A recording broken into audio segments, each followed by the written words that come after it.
Risparmiata in piena epoca Covid, in meno di 24 ore la casa di riposo dell'antica scuola dei Battuti in via Spalti a Mestre si ritrova a essere uno dei focolai più estesi della provincia di Venezia. 15 contagi, di questi 2 operatori e 13 ospiti, tutti non autosufficienti. Soltanto uno, il primo caso segnalato, si trova nel reparto di malattie infettive dell'ospedale Covid-19 di Dolo. Generalmente sono tutti in buone condizioni. Lo screening ha dato un esito, appunto, ha confermato queste 15 positività e per tutto il resto finora nulla.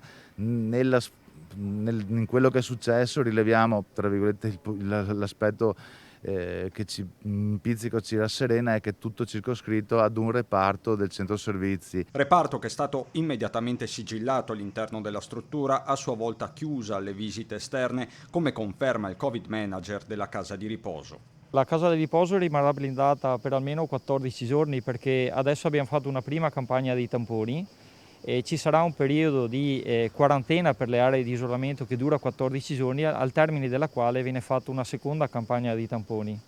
E diciamo che passato questo periodo ci sarà una fotografia definitiva a quel punto. Quindi i familiari adesso non possono entrare, In questo momento non possono entrare. anche per i negativi. Difficile capire allo stato attuale quale sia stato il veicolo del virus. Certo, con l'allentamento delle misure del lockdown, i rischi dall'esterno si sono moltiplicati. Per 129 giorni abbiamo tenuto duro, chiaramente era quasi impossibile che non arrivasse il primo caso. Fortunatamente, e qui ringrazio ancora lo staff, i collaboratori, i Covid Manager, avevamo previsto tutto, anche l'emergenza che si è verificata adesso, per cui la stiamo gestendo, la stiamo monitorando in maniera pressoché in tempo reale. Tra residenti e parenti degli ospiti c'è preoccupazione non solo per gli aspetti sanitari ma anche per quelli psicologici.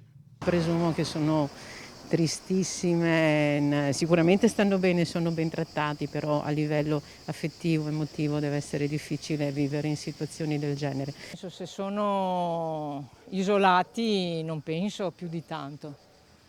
Bisogna seguire le norme e basta, e sperare.